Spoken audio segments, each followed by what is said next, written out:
What's up, everyone? Today I wanted to look at the new character Shalltear Bloodfallen. She just came out yesterday because of the Overlord event, and so a lot of people are going to be looking into her, investing into her. And so I wanted to give a quick hero overview, just kind of going over her abilities, who she is, what she might be good at, and where we could probably see here in AFK Companions. So for those of you who may be new to AFK Arena or just haven't played very much, she is a dimensional hero, which means she is not affected by the factional advantages or disadvantages. Now, a common misconception is that they don't count towards the 3 of a kind and 5 of a kind, 4 of a kind bonuses. That's not true. If you have 3 dimensionals on the field at the same time, you will still get the factional bonus, but keep in mind there's only 3 in the game. And they probably won't be very high at this point. So it might not be worth having all 3, but you could have 2 and then 3 of the same faction paired together to get all the bonuses nice and even. So just keep that in mind. Dimensionals don't have any advantages towards one or the other, but they can still be used to get that bonus in battle. She is a strength-based hero, considered a warrior, and then her primary role is continuous damage. Looking into her abilities, the first one is Purifying Lance. Shalltear leaps into the air and hurls silver lances, dealing damage equal to 150% of her attack rating to enemies in their path and dispelling most of the enemy's buffs. This damage cannot be dodged. While casting the ultimate, Shalltear is immune to control effects and is invincible and untargetable. Increases damage to 50% of hero's attack rating. When Purifying Lance deals damage, it also deals additional divine damage equal to 30% of Shalltear's attack rating. And so Purifying Lance is basically a damage ability that can't be dodged and has a debuff or buff removing factor to it, which is kind of a cool ability. So it also scales off her attack damage. So as you build her up, give her better weapons, stuff like that, she will do more damage to enemies. Next, let's look at Negative Impact Shield. Shalltear teleports the enemy hero who has dealt the highest damage, then deals AoE damage equal to 150% of her attack rating, knocks the target into the air, and knocks down other enemies while briefly stunning them. And then as you level it up, AoE damage goes up, and then at the level 4, casting Negative Impact Shield grants a shield with the value of 450% of the hero's defense rating for 6 seconds. If the target already has a shield, it will be destroyed. So you can see where this move would be good at. It would be good against teams in PvP or just campaign towers where there's like a single clear carry unit who is doing the most damage. She'll knock it up, damage, and hopefully kill it.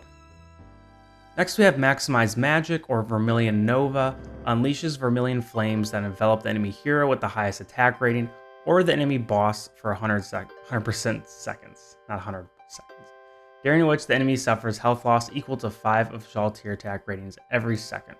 The duration of Vermilion Nova's flames is increased to 7 seconds. The health loss from the Vermilion Nova flames is increased to 140 of her attack rating at level 3, and then at level 4, enemy heroes enveloped in the Vermilion Nova's flame cannot cast their ultimates, which I think this is a really good part of her kit. If an enemy hero gains an attribute boost from another enemy while enveloped in the flames, their health loss is increased by 100%.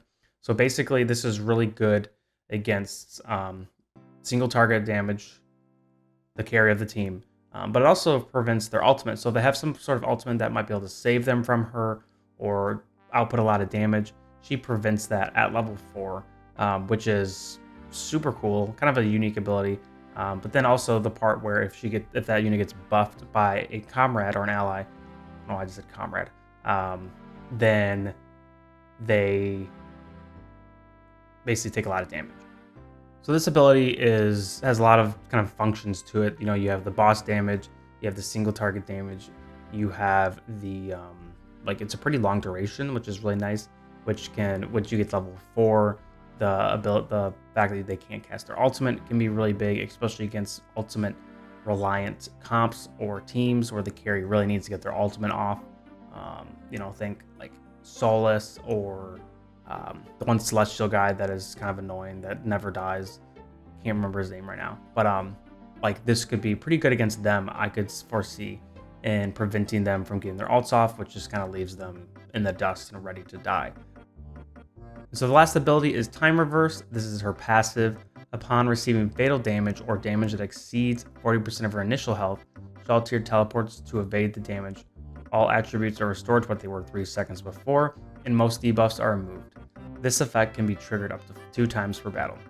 Level 2. For the next 4 seconds after the skill is triggered, Shalltear is invincible and untargetable. Her health is restored to at least 30%, and for 6 seconds after the invincibility and untargetability end, 30% of damage and health loss received is converted into healing. Health is restored to at least 50%, and time reverse can be triggered up to 3 times per battle.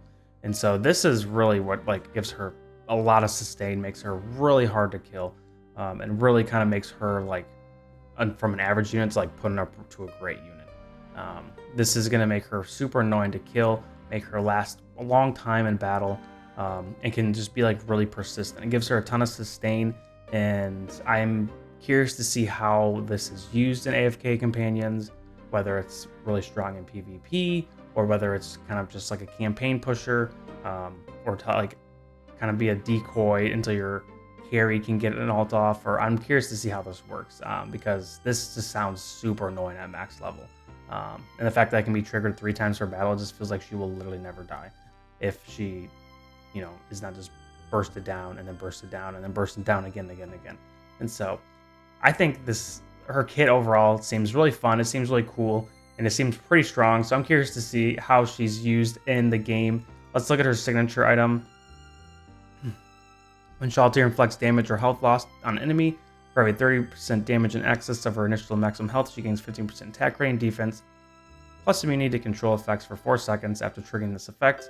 So this is what she gets just from activating her signature item. So make sure when you build her up, you do just activate it at the very minimum, because that's a lot of buffs to her kit and what she can do. And then as you level it up, attack rate and defense rating boost is increased by 30% to 30%, and then duration is increased to 7 seconds. And then Vermilion Nova also dispels most of the enemy's buffs, which basically makes her single target focus on carries even stronger, makes them pretty much useless, where they can't do anything, because there's very few champs in the game that aren't relying on their ultimate. And so if she is just preventing them from using their ultimate, they're just kind of sitting there. So I don't have the resources to get to plus 30 right now, but I could see plus 30 being pretty strong.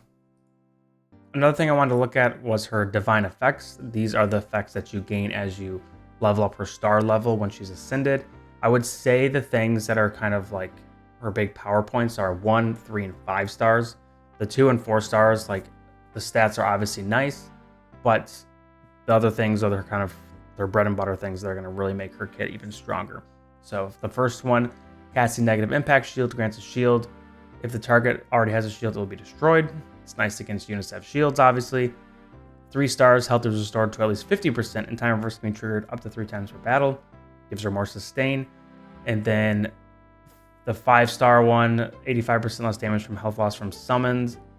There are some summon bosses or obviously units in the game that you might face where this could be beneficial, but right now I'm not seeing a massive need for the 5-star divine effect, but who knows, in the future it could be really valuable.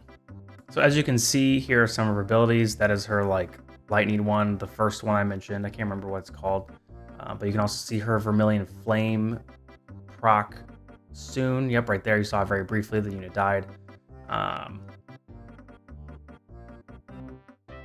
you see her ultimate. Yep, and she set that one on fire. There's not really a carry, so she's not you can see her teleporting to units and they just die instantly. Normally the unit wouldn't die instantly unless she's really strong against that person. But you can see her kind of teleport and then jump back. She's just kind of a nuisance, doesn't die, focuses your carry. It's just a unit that is just, frankly, it sounds so strong in theory. So we'll see how she does, where she's used over the next few weeks. I'm excited to kind of try her out from some few things. If I learn anything or see anything that I think is really strong with her, I'll let you know. Overall, I think she will be good in PvP. For obvious reasons, PvP, you want your best unit to get their ultimate off, to be cranking out damage. But if she is preventing that and she's focusing them, that can make it really hard. For just general campaign and tower pushes, same thing. If there's units that are just really strong, she can be a nuisance. She can really push your towers and fatten your campaign. Forked Road is also where she'll be really good because of the not dying component of her kit. So that's something that she'll be really good at. And I'm curious to see how she does against bossing. I've used her on our guild boss once, and she did a decent amount of damage without like kind of thinking about the comp much. And so I think she could find a home in there as well. I don't know if she'll be like the main carry, but I think she could be like a secondary set of damage early on. That's my review of her. That's my overview of Shalltear. I think she's a really exciting unit. I think you should for sure focus her as the first dimensional unit in this event. As far as Ainz and Albedo, I think probably Ainz is first. I don't see a ton of value in Albedo at this point. I think she'll be good if you can afford her to have all three like maxed out or built up.